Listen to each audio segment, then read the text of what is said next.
You're listening to Civic Media. You can tune into any of our live shows on any radio station across the state with the Civic Media app. Find us in your phone's app store and listen anytime, anywhere.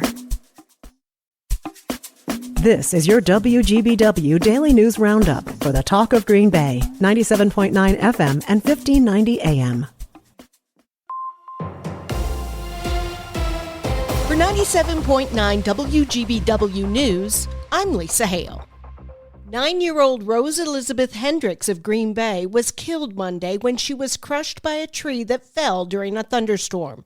The incident happened at around 3:30 on Blythe Street in Green Bay. Members of the girl's family confirmed she died at a hospital from her traumatic injuries. Straight-line wind gusts of up to 46 miles per hour were reported in the Green Bay area Monday afternoon.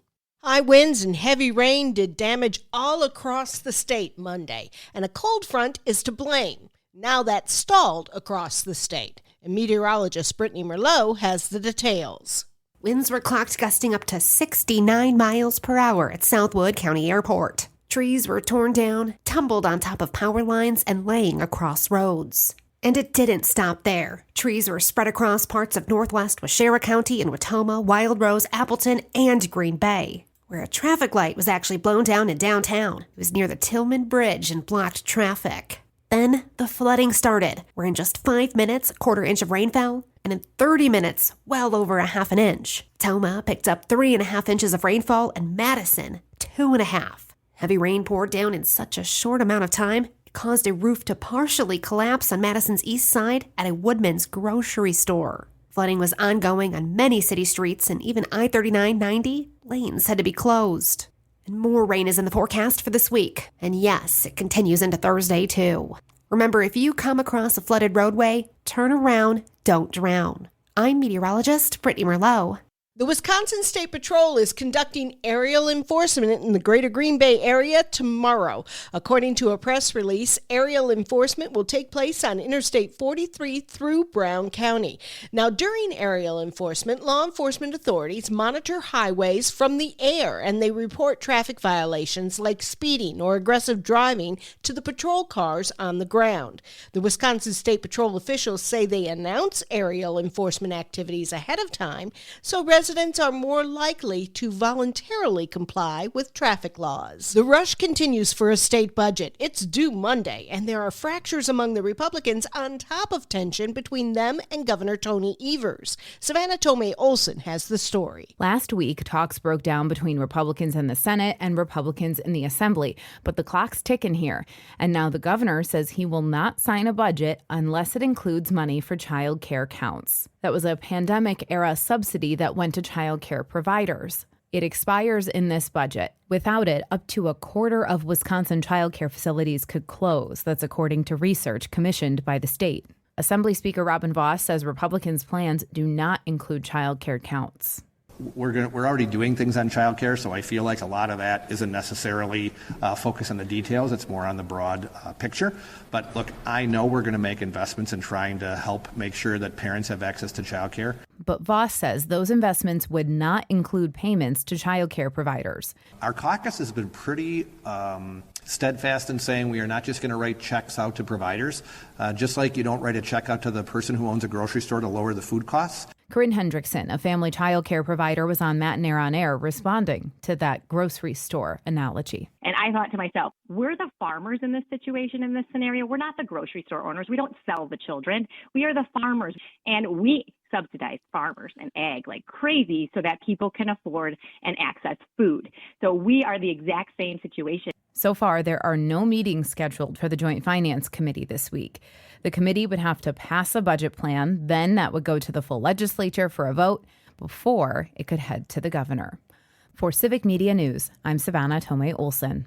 The Wisconsin Supreme Court has sided with environmentalists when it comes to so-called forever chemicals. The state's biggest business group, the Wisconsin Manufacturers and Commerce, brought the suit, claiming state regulators don't have the power to force businesses to clean up PFAS contamination. PFAS chemicals are used in products to make non-stick cookware or waterproofing, but they're extremely difficult to get out of the environment and the body, hence the name Forever Chemicals. Conservative Justice Brian Hagedorn sided with the liberal justices for a 5-2 ruling. The court decided that the state can force businesses to clean up PFAS contamination. Governor Tony Evers and environmental advocates are praising the ruling.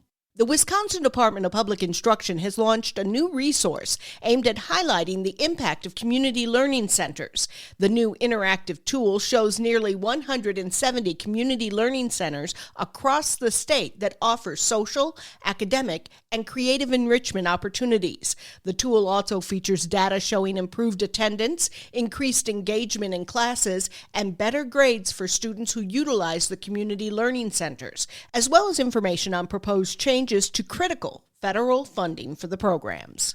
Wisconsin has joined yet another lawsuit pushing back against cuts from the Trump administration. In May, the president signed an executive order to end all federal money for public broadcasting. PBS and NPR filed a suit attempting to stop it, and now Attorney General Josh Kaul has joined that lawsuit. Wisconsin has joined many of these efforts since Trump took office, and some have succeeded. I'm Lisa Hale, 97.9 WGBW News. For news anytime, log on to WGBW.FM. The Brewers and the Pirates today. Hi, I'm Mike Clemens with sports. The Brewers and the Pirates playing today to see who wins their series. Milwaukee winning 9-3 last night thanks to shortstop Joey Ortiz with 2 home runs, 4 runs batted in. Pat Murphy. Well, I'm really happy for Joey. He also goes out and plays the heck out of defense. One of the most important positions on the field, and he plays it really well. So I'm really pleased with how he's. But I'd say confidence is number one.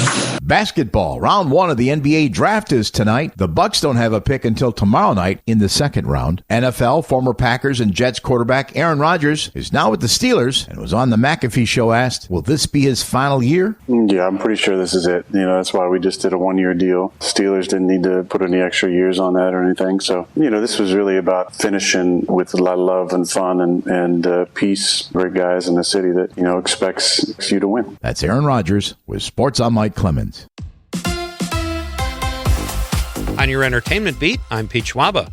The box office saw a repeat champion from last week, a new horror flick that came in right at expectations, and one that absolutely flopped, coming in way under expectations. How to Train Your Dragon brought in $37 million this past weekend, giving it a domestic total of $160 million. With Danny Boyle back in the director's chair, 28 years later brought in a very respectable $30 million at the gate and an additional $30 million overseas, putting it on pace to be the highest-grossing film by far of the franchise. There was not so great news, though, for Pixar's Elio. The film turned out to have the lowest opening ever for a Pixar film, bringing in just $21 million at the box office. Lilo & Stitch is holding fast and brought in about $10 million over the weekend, which is nearing $1 billion worldwide. More big releases right around the corner. If you're looking for something to see in the theaters, here's one of Pete's picks. 28 Years Later is really good. I'm not typically a zombie movie person, but the third installment of this riveting and at times gruesome franchise, in my opinion, is the best one so far.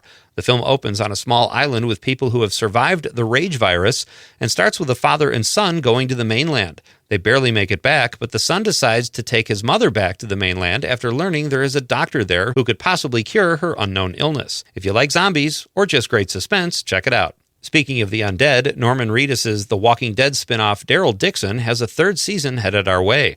The Walking Dead has birthed many undead spinoffs, and Daryl Dixon might be its most critically favored to date. Season 3 drops September 7th on AMC. The rich don't always get richer, just ask Barbra Streisand, who claims to have been grossly underpaid for her role as Roz Fokker, Greg Fokker's mom in Meet the Fockers and Little Fockers. The 83-year-old Oscar winner says she was really ticked off when she found out that Dustin Hoffman, who plays her husband in the films, made $7.5 million, and she was paid a paltry $7 million.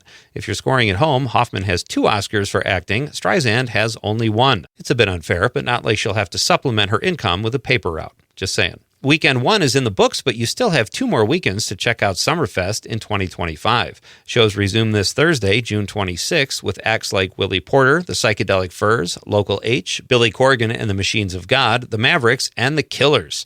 Summerfest takes place over 3 weekends, this being the second, so you still have lots of time to see some great music. For more showbiz fun, tune into Nightlight with me, Pete Schwaba, weeknights from 6 to 8 p.m. on the Civic Media Radio Network. A mix of clouds and sunshine this morning. Scattered thunderstorms possible this afternoon. Our high today 72. Rain likely tonight, tomorrow into tomorrow night. A half inch to an inch or more possible. Our low tonight 61. Tomorrow's high 73. I'm meteorologist Sean Cable. Right now it's 64. That's your WGBW Daily News Roundup from Civic Media. Subscribe to this podcast on Spotify, Apple, or wherever you find your podcasts. Find more news at WGBW.FM. The national news cycle never stops, but it can be hard to find news about your local community. Civic Media is dedicated to providing quality local and state news coverage across Wisconsin. With the Civic Media app, you can get notifications about local stories that matter to you and your community. Find the free Civic Media app in your phone's app store and choose notifications from the menu to tell us what kind of news you want to hear about.